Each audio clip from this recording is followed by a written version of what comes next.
Hello guys, welcome to Nerdy Bacha. Today we are going to discuss UPPSC Current Affairs questions for Prelims 2024 part 56, and I've already discussed 55 parts before this, so you can go and check the playlist out which is specifically created for Prelims 2024.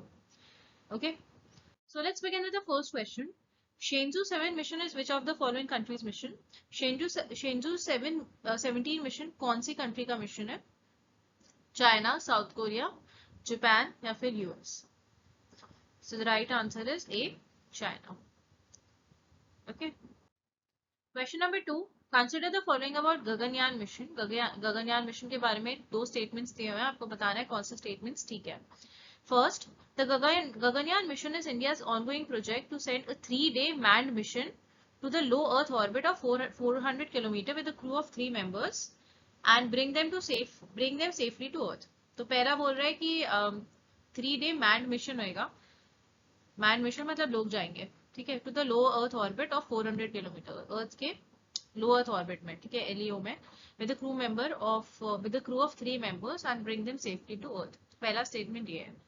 दूसरा है, as part of this programme 2 unmanned mission and 1 manned mission are approved by the government of India. तो इसके तहत 2 unmanned mission जाएंगे और 1 manned mission जाएगा, ठीक है. तो which of the above statements are correct? So statement 1 is right. ये जो है लो अर्थ ऑर्बिट में जाएगा, 3-day मैन मिशन होएगा और विद क्रू ऑफ 3 मेंबर्स, ठीक है, और इसके अंदर 2 अनमैन्ड मिशन होंगे और 1 मैन मिशन होएगा. तो both the statements are right. So 1, 2, both 1 and 2, या D, none of the above. So the right answer would be C, both 1 and 2. Question number 3. Consider the following about Vikram 1 rocket. Vikram 1 rocket के बारे में 3 statements दिए हुए हैं. आपको बताना है कि तीनों में से कौन सा स्टेटमेंट करेक्ट है. पहला, aim is to strengthen the country's private sectors capacity to develop rocket. दूसरा, it is named after the father of India's space programme Vikram Sarabhai. तीसरा, it is an all carbon fibre bodied rocket that can place multiple satellites into orbit. ये एक पूरी fibre bodied rocket की तरह होएगा जहां पे वो मल्टीपल सैटेलाइट्स को ऑर्बिट में डाल सकते हैं, ठीक है. तो कौन से स्टेटमेंट्स इसमें से करेक्ट है? ए 1 ओनली, बी 1 and 2, सी 1, 2, 3 या फिर D 1 and 3. First is right. Country के प्राइवेट सेक्टर कैपेसिटी को स्ट्रेंथन करने के लिए इसका एम होएगा.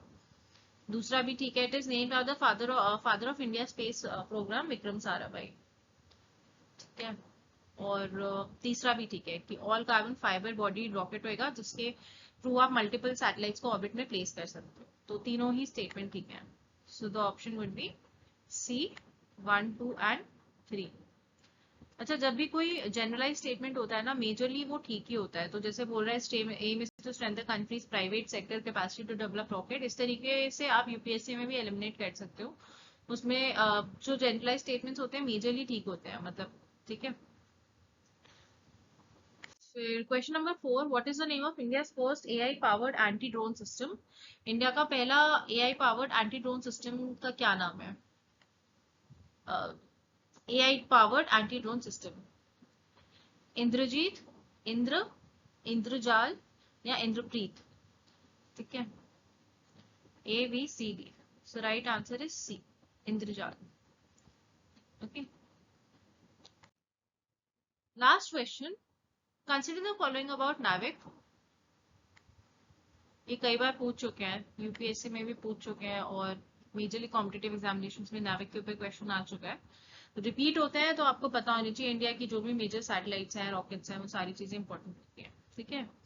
So it is developed by ISRO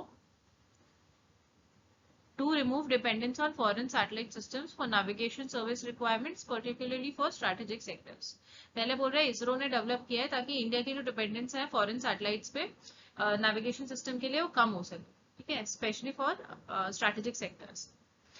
दूसरा, it offers standard position service SPS for civilian use and restricted service for strategic users. Okay. तीसरा, NAVIC covers the whole of India's landmass up to 1500 km from its boundaries.